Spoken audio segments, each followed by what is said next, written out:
আমার হাজবেন্ডের বার্থডে উপলক্ষে তাকে কি কি সারপ্রাইজ দিলাম, বার্থডের দিন কি কি করলাম, তার সাথে তার জন্য মজা মজা কি কি রান্না বান্না করলাম, সেই সবকিছু নিয়ে থাকছে আজকের ভিডিওটি। হ্যালো সবাইকে, এটা ছিল আমার হাজবেন্ডের বার্থডে আগের দিন বিকেলবেলা। যেহেতু আমার হাজবেন্ডের বার্থডে ছিল তাই ভাবলাম তাকে কিছু সারপ্রাইজ দেওয়া যাক। আমি গিফট কেনার জন্য একাই বেরিয়ে পড়েছিলাম। সেখান থেকে তার জন্য গিফট কিনে এরপর আমি হাঁটতে হাঁটতে সামনের দিকে চলে যাচ্ছিলাম। সেদিন বিকেলে একাই বের হয়েছিলাম। একা বের হতেও মাঝে মাঝে ভালোই লাগে বেশ।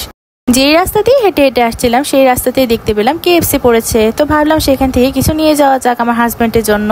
এই KFC নিয়ে আমার পেজে ডিটেলস ভিডিও আপলোড করা আছে, যারা দেখোনি দেখে নিও প্লিজ।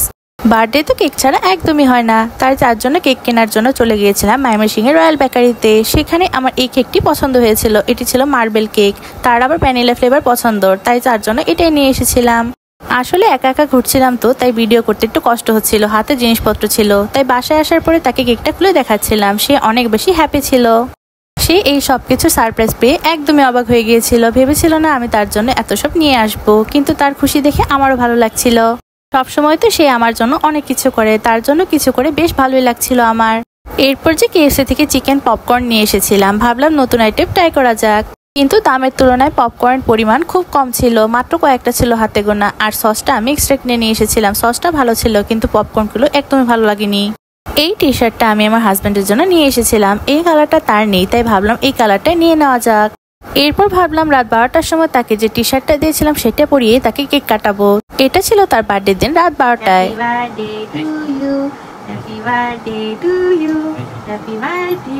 আমার হাজবেন্ড অনেক বেশি হ্যাপি ছিল, তার নাকি সবকিছু অনেক বেশি ভালো লেগেছে। তাকে এভাবে সারপ্রাইজ দিয়ে খুশি করার কারণে আমার মনটাও বেশ খুশি লাগছিল। এরপরে এটা ছিল আমার হাজবেন্ডের বার্থডের দিন দুপুরবেলা। তার জন্য স্পেশাল কিছু রান্না করতে চেয়েছিলাম, তার জন্য দুপুরবেলা রান্না বান্না বসিয়ে দিলাম। আমি এখানে ঝাল ঝাল করে ডিম ভুনা রান্না করব। যেহেতু পোলাও রান্না করা হবে তার সাথে ডিম ভুনা খেতে অনেক বেশি ভালো লাগে, তাই এখানে ডিম ভুনাটা আমি ঝাল ঝাল করেই রান্না করেছিলাম। আমি এই ডিম ভুনার ফুল ভিডিওটা দিতে পারছি না, ভিডিওটা অনেক বেশি লম্বা হয়ে যাবে, এর জন্য আমি আলাদা একটি ভিডিও আপলোড করব। সেদিন শুধুই মজার ডিম ভুনা রান্না করা হয়েছিল না, তার সাথে ছিল আমার হাজবেন্ডের ফেভারিট খাসির মাংস। আমার হাজবেন্ড আবার খাসির মাংস খেতে অনেক বেশি পছন্দ করে, তাই তার জন্য খাসির মাংস রান্না করা হয়েছিল। আমি রান্নাটা বসিয়ে দিলাম। এর জন্য প্রথমে আমি খাসির মাংসগুলো হাতে মেখে রেখেছিলাম।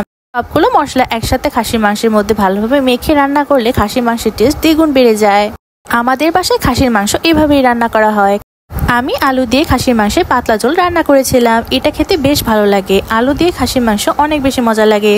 এরপর দুপুরবেলা খাওয়া দাওয়া করার জন্য বসে পড়ি। আমি আমার হাজবেন্ডের জন্য খাবারগুলো রেডি করে একদম সাজিয়ে দিচ্ছিলাম। এদিন রান্না করা হয়েছিল পোলাও, খাসির মাংস, ডিম ভুনা আর সাথে ছিল রায়তা।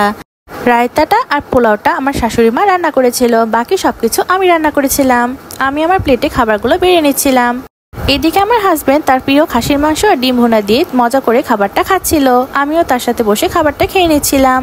এইদিকে আমিও আমার খাবার খাওয়া শুরু করে দিই। আমি আমার প্লেটে ডিম ভুনা নিয়েছিলাম। ঝাল ঝাল ডিম ভুনার সাথে গরম গরম পোলাও খেতে অনেক বেশি মজা লাগে। কার কার খেতে আমার মজা লাগে অবশ্যই কমেন্টে বলবে। ডিম দিয়ে খাওয়াটা শেষ করার পর আমার পাতে নিয়ে নিলাম খাসির মাংস। খাসির মাংস আর পোলাও খেতে বেশ ভালো লাগে, কিন্তু আমার কাছে খাসির মাংস দিয়ে গরম গরম ধোয়া ওঠা ভাত খেতে কেন জানি বেশি মজা লাগে। যেহেতু সেদিন আমার হাজবেন্ডের বার্থডে ছিল তাই সেদিনকার মাংসের সাথে খাওয়ার জন্য পোলাওটাই রান্না করা হয়েছিল। সবগুলো রান্নায় অনেক বেশি মজার হয়েছিল। মজার মজার খাবার খেতে খেতে আজকে ভিডিওটি এখানেই শেষ করছি। সবাই আমার হাজবেন্ডের জন্য আশীর্বাদ করবেন যেন আমার হাজবেন্ড সবসময় সুস্থ সবল আর ভালো থাকে। আজকে ভিডিওটি এই পর্যন্তই, দেখা হবে নেক্সট ব্লগে। বাই।